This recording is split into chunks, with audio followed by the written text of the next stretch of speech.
Iniciamos en clave mediática para conocer la actualidad que hace noticia en nuestro planeta. Un análisis de la realidad que reflejan los diarios, los portales, las redes sociales y los diversos y variados canales de comunicación. Vamos a empezar como siempre por las portadas y esta muy decidora y muy, además, sensacionalista en el mejor sentido de la palabra, del ABC de España por lo que están pasando los españoles y las españolas en estos momentos. El gobierno solo pone parches a la inflación desbocada, el titular más editorializado, porque no solamente que refleja una postura sobre el tema, sino que también no da cuenta del contexto en el que ocurre esto, ni siquiera para defender al gobierno de Pedro Sánchez. Pero no es lo mismo vivir una situación de guerra, como la que vive actualmente Europa, dado el conflicto armado en Ucrania, que lo que ha vivido el señor Aznar, el señor Rajoy, entre otros, para que se comparen las situaciones. ¿Qué dice la nota del ABC? Los expertos suspenden la estrategia de Sánchez para controlar la escalada de los precios y avisan de que apenas logra reducir un punto del IPC que ya marca la cifra histórica del 9,8%. Y esto evidentemente da cuenta también de por qué razón España está en este momento tan difícil económicamente, pues se ubica también del lado de la OTAN, de la matriz política, ideológica y militar de los Estados Unidos, involucra un conflicto que no tiene nada que hacer y las consecuencias están ahí. Una inflación del 9,8%, prácticamente rozando el récord histórico y llegando casi al 10%. El gráfico, como digo, está de más, porque comparar una situación de guerra como la que está viviendo, de crisis incluso energética en el planeta por el conflicto en Ucrania, no es lo mismo que vivir lo que pasó en su momento en otros conflictos donde España también participó, pero no se vivía este impacto. Así que bueno, esta es la situación. Los precios suben 4 veces más que los sueldos y las pensiones en España. Difícil la situación de ese país en estos momentos. Pasamos al comercio de Lima a propósito de lo que ha significado este impacto que ha tenido no solamente dentro de Perú, sino fuera de él, la liberación de Alberto Fujimori. La Corte Interamericana de Derechos Humanos le pide al Estado peruano que no libere a Fujimori. Esto es lo que se conoció ayer, un comunicado, pero veamos lo que plantea, las razones que plantean. El Ejecutivo tiene que abstenerse de cualquier acción hasta que el tribunal actúe sobre solicitudes de Barrios Altos y La Cantuta. El oficio se conoció mientras se esperaba la excarcelación del expresidente, como había dictado el Tribunal Constitucional tras restituir su indulto. El abogado del exmandatario y exdictador, debería decirse así, dice que prevalece la ideología sobre el derecho. La defensa de los deudos saluda orden de la Corte. Esta es la polémica que está ahí, y en la parte inferior, por supuesto, un elogio a Gareca, el entrenador de la selección peruana de fútbol, que aquí se destacan los hitos y récords con la blanquirroja. Un excelente técnico y en su momento un gran jugador de fútbol también. Pasamos al universo del Ecuador, de Guayaquil. Nuevos ministros asumen y buscan solucionar crisis. Habíamos advertido que se podría haber convertido en una crisis política las decisiones, las indecisiones, los anuncios, los desmentidos, las contradicciones del presidente Guillermo Lasso, y ahí están las consecuencias. La política es producto de lo que se hace, de lo que no se hace, también de lo que se dice bien y lo que se dice mal. Tras la salida de Alexandra Vela, el presidente Guillermo Lasso decidió dividir el Ministerio de Gobierno y posesionó ayer a Francisco Jiménez como ministro del Gobierno y de Gestión de la Política y a Patricio Carrillo como ministro del Interior. Entonces, volvemos al mismo tema. ¿Para qué dividieron en dos un ministerio que estaba efectivamente en buenas condiciones en su momento? Ahora retoman lo que ya se hizo hace algunos años, es decir, tener un ministerio que se encargue de la seguridad del país y el otro que se encargue de la política. Eso estuvo vigente hasta que llegó Lenín Moreno Garcés y su continuador en la misma política, Guillermo Lasso. Tras un año de fracasos prácticamente en la gestión de seguridad, tienen que retomar. Lo malo de todo esto es que colocan como ministro del Interior al general de la policía Patricio Carrillo, señalado como uno de los responsables de delitos de lesa humanidad en el estallido social del Ecuador de octubre del año 2019. De hecho, Ustedes tendrán esta noche en Clave Política un análisis al respecto, porque efectivamente, así como hay análisis en otros países sobre delitos de lesa humanidad con responsables directos, indirectos o responsabilidades políticas, en el Ecuador el general Patricio Carrillo está señalado como tal y él va a dirigir el Ministerio del Interior, es decir, el Ministerio de la Seguridad, de la Represión, incluso algunos dicen de la persecución, porque él fue el directo responsable cuando su jefa era la ministra María Paula Romo, que además fue sancionada políticamente por la Asamblea Nacional. Así que este es el panorama en el Ecuador. Y en la parte inferior, lo que efectivamente da cuenta de esta situación en el Ecuador, también del clima. En la vía Babahoyo-Juján, parcialmente habilitada, se ve la inundación. Y la tarde-noche de ayer, más lluvias en la provincia de Manabí, concretamente en la ciudad de Chone. Las personas se movilizaban con el agua hasta la cintura por las calles de esa ciudad manabita del Ecuador. El Espectador de Colombia, a propósito del grave crimen ocurrido, están planteados aquí las denuncias de que no eran guerrilleros, eran civiles los asesinados. ¿Qué dice la nota del Espectador? Lo vemos aquí. Eran civiles, no guerrilleros, denunció la Organización Nacional de los Pueblos Indígenas de la Amazonía Colombiana, la OPIAC, sobre la muerte de 11 personas en un operativo militar en Puerto Leguízamo, en el Putumayo. Sin embargo, el gobierno insiste en una versión opuesta. No fue contra inocentes indígenas, sino contra narcococaleros, aseguró el ministro de Defensa, Diego Molano, para referirse al resultado de la operación. Pero efectivamente, ahí viene la otra parte, que es el debate que se desata ayer en Colombia y que continuará.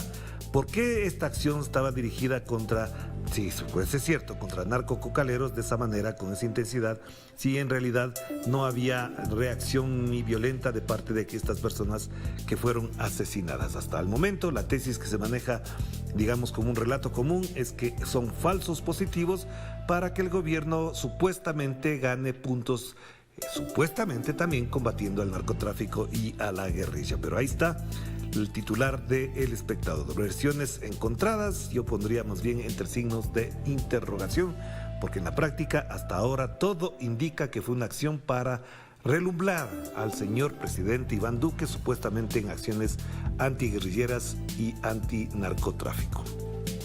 Pasamos a la página 12 a propósito de la reducción, no tan notable, pero va reduciéndose la pobreza en Argentina. El desafío de la pobreza. La pobreza bajó al 37,3% en el segundo semestre del año 2021, una caída de 4,7% en relación con el año anterior.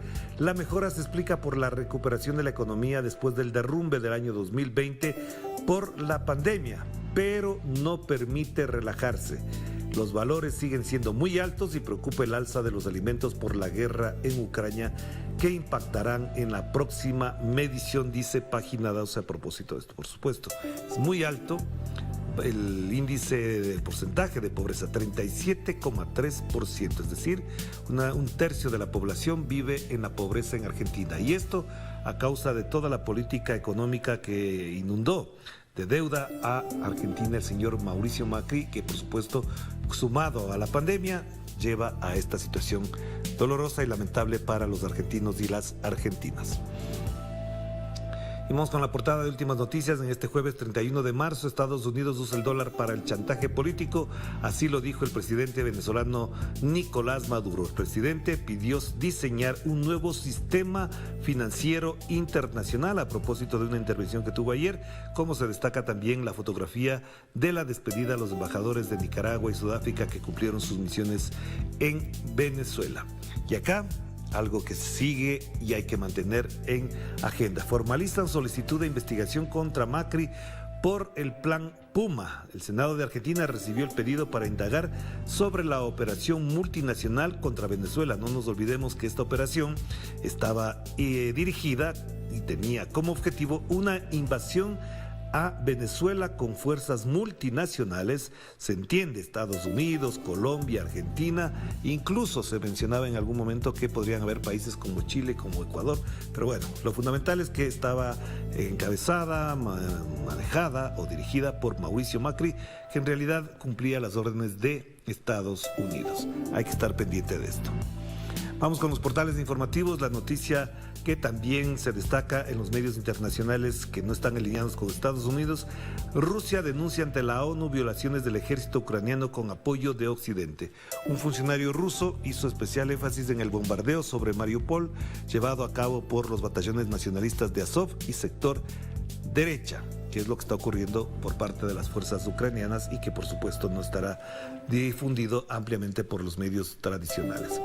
Y otra vez el tema que nos concitará al análisis también es el ABC de la segunda vuelta electoral presidencial de Costa Rica este domingo próximo, y ordenan al Estado peruano abstenerse de la liberación de Fujimori. El presidente Maduro resalta la lucha de Venezuela por un mundo multipolar, en lo que hablábamos ya la intervención ayer en la despedida de los embajadores de Sudáfrica y de Nicaragua.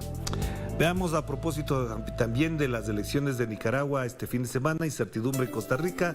Los sondeos dan empate técnico entre Figueres y Chávez para el balotaje del domingo, destaca Noticias de América Latina y el Caribe. Los sondeos evidentemente se equivocan, no porque sean malas las encuestadoras en sí mismas, pero también el comportamiento de los consultados no es el mismo frente a un encuestador que lo que hacen frente a la urna.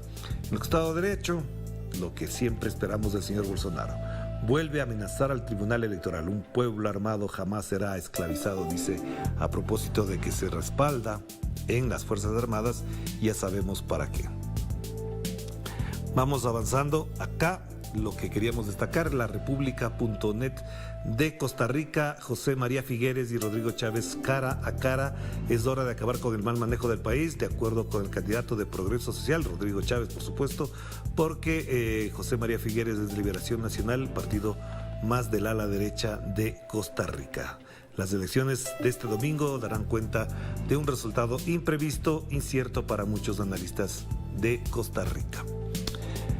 Y Brasil de Fato, este portal importante de Brasil, da cuenta de algo que es muy importante. 58 años del golpe, los militares no son un ala, controlan el gobierno de Bolsonaro, dice un dossier que vale la pena leerlo aquí en Brasil de Fato. Más información sobre Brasil, usted la tiene aquí, pero lo importante es conmemorar este golpe, pero no para celebrarlo, sino para condenarlo, porque hasta ahora el gobierno del señor Bolsonaro se respalda y los militares lo controlan a su gestión.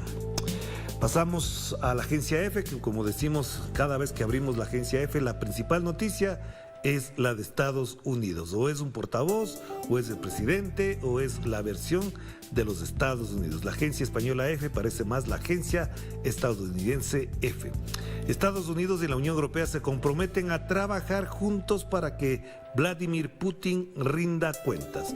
Uno también podría decir Rusia, China y el resto del mundo se comprometen a trabajar juntos para que el señor Joe Biden y Estados Unidos le rindan cuentas al mundo por la cantidad de atrocidades que han cometido en nuestro planeta, por fuera de sus fronteras. Lo que hicieron en Afganistán, lo que hicieron en Libia, lo que han hecho en Irak y los golpes de Estado que han dado en América Latina. ¿Cuándo van a rendirle cuentas al mundo de las barbaridades cometidas por Estados Unidos? También habría que plantearse un titular así. Y como digo, esta agencia parece la agencia de Estados Unidos. En el Estado de Derecho, Biden dice a Zelensky que Estados Unidos dará $500 millones más de ayuda a Ucrania. Rusia ha movido menos del 20% de soldados que están cerca de Kiev, dice Estados Unidos. Biden recibe la segunda dosis de refuerzo contra la COVID-19. De otros países, pues poco menos y alguna que otra información nada más. RT, el canal ruso de información, el FMI, las sanciones impuestas a Rusia fragmentarán el sistema monetario global. ¿Quién lo dice? El Fondo Monetario Internacional. Las consecuencias, como ya han predicho o han anticipado algunas personas, obviamente de las sanciones a Rusia no se afecta precisamente solo Rusia. También el mundo queda afectado en este momento. Y aquí se destaca la otra parte de la declaración de Nicolás Maduro. Los países BRICS están configurando un nuevo sistema financiero, asegura Nicolás Maduro. ¿A quién se refiere BRICS? Bueno, es Brasil, Rusia, India, Sudáfrica y China, por supuesto, también está ahí. Vamos cerrando entonces, vamos a hacer la primera pausa y enseguida volvemos con más de Enclave Mediática.